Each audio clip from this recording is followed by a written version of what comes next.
Tucker Carlson potentially finds himself in a little bit of an issue because it has been repeatedly demonstrated that he not only despises Donald Trump, but he despises the people who love Donald Trump. In fact, there's a great article up right now at the New York Times. 5 times Tucker Carlson privately reviled Trump. So this is not one text message, this is not one conversation. Over and over and over again, he makes clear that what he pretends to believe in public means nothing to him. He's lying.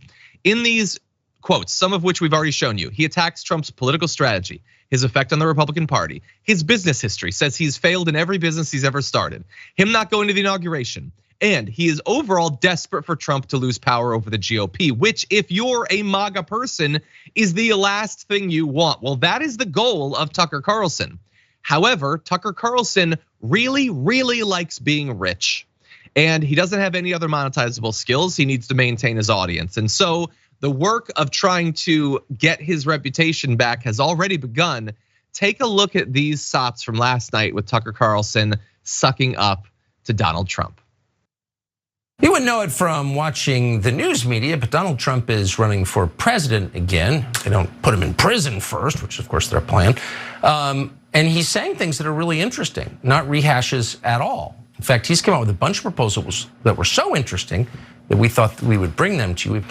More babies, prettier buildings, cleaner parks. Well, those are achievable goals. Ones would improve everyone's life. He hates having to say these things.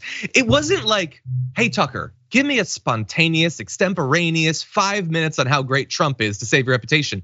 They wrote that for him. He was reading off a teleprompter and it was still dripping with disdain and boredom and frustration, having to pretend that Donald Trump has come up with interesting ideas. So interesting that we have to highlight them suspiciously after I've been revealed to be a complete fraud. Sharon, what do you think?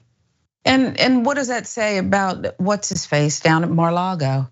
That you would even, I don't want you to be my friend if this is how you really feel. But it's not about that for him, okay? Because there's something else going on there. I've never sold drugs, but I often wondered, and just this is where I'm going with this. If I did, let's say I have this great need, I just need this money, but I'm going to sell drugs. Isn't there an exit strategy? You mentioned Tucker Carlson and he likes money. How much money do you need before you exit to the real world and try to regain some credibility here? How much do you need that? This is America. You can always rebrand yourself. You can always find another way. How much do you need? I think the specific amount that they need is more.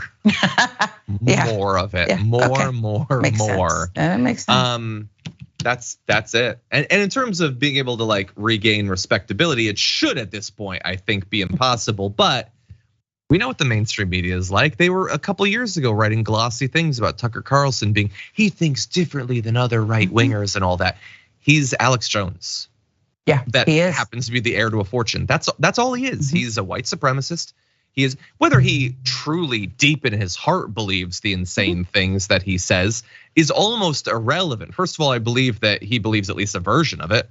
I don't know if he's as racist as he wants you to believe that he is, but he's definitely a racist. At a certain point, you can't pretend to be a Nazi for so long without the difference between you and a Nazi not really meaning much. But in any event, they might be willing to launder his reputation if he eventually gets booted from Fox and starts up a podcast. He's gonna be doing interviews and asking independent questions and stuff like that. It's not impossible.